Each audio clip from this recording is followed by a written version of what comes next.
I'm Callum MacDonald. I'm the business manager for Point and Sandwick Power. I've been working on the developing of the turbines since we started back in 2005. What makes these turbines different, what makes Bangregiac different, is that it is the biggest community energy scheme in Britain. It's by far the biggest. We thought we could build a project that was a full-scale commercial project, but still have it 100% owned by the local communities.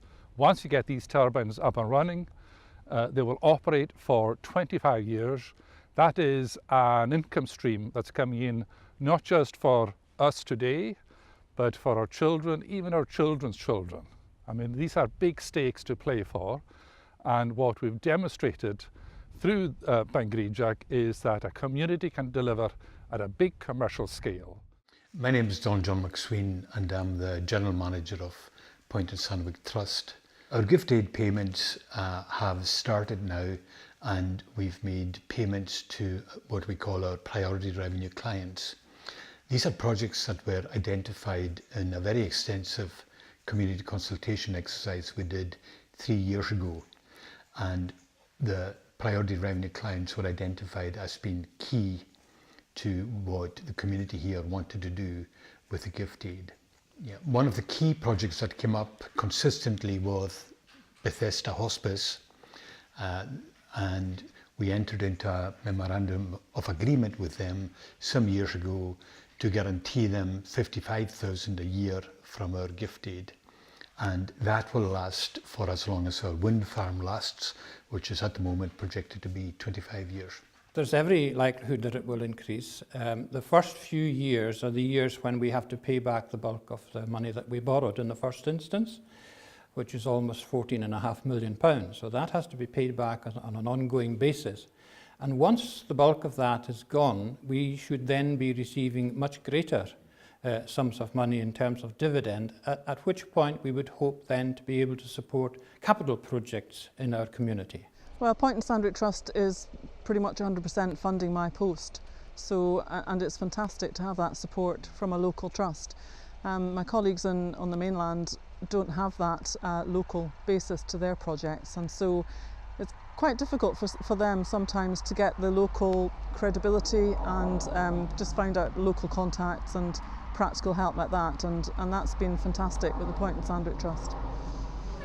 So we do get some housing benefit income, some grant aid from the health authority, but there is usually quite a gap in funding provision. So the wind farm money is hugely appreciated.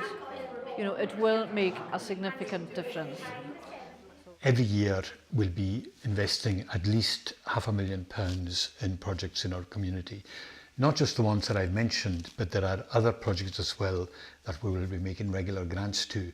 Some of these are small local organisations that need just a little help to help with their revenue costs, and that will go out to organisations in the Point and Sandwick area.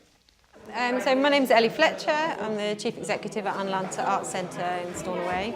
So for us to have a community organisation like this offer us core funding regularly, it's going to be quite transformational for us, and what we'd like to do is to target it specifically towards our education and our outreach work. So we're absolutely delighted to be one of the recipients of the revenue funding, and it's going to make a huge impact in the organisation. Because apart from anything, one of my main job roles is constantly on the chase looking for funding. So having that little pocket of security is going to make a massive difference, and it will also hopefully allow us to attract extra match funding into the project. Both boards at TIG and at Point and Sandwick are very supportive of the work, and they want to tackle fuel poverty head on. Unfortunately, some people miss out sometimes with some of the schemes, so we hope that in future, you know, with the income that we're getting from the community turbines, that we can relay that money on to some householders to benefit from some of the measures. We're obviously very proud that we've managed to bring this very ambitious project to fruition, and that we've made the first disbursement of gift aid. I think it's important to recognise that communities can really help themselves if they take the initiative and just do it. And we have proved that it's far more profitable for the community to do that themselves and disperse all of the profit in the community rather than see profit being sucked away from the area into far off boardrooms and very little benefit is left locally.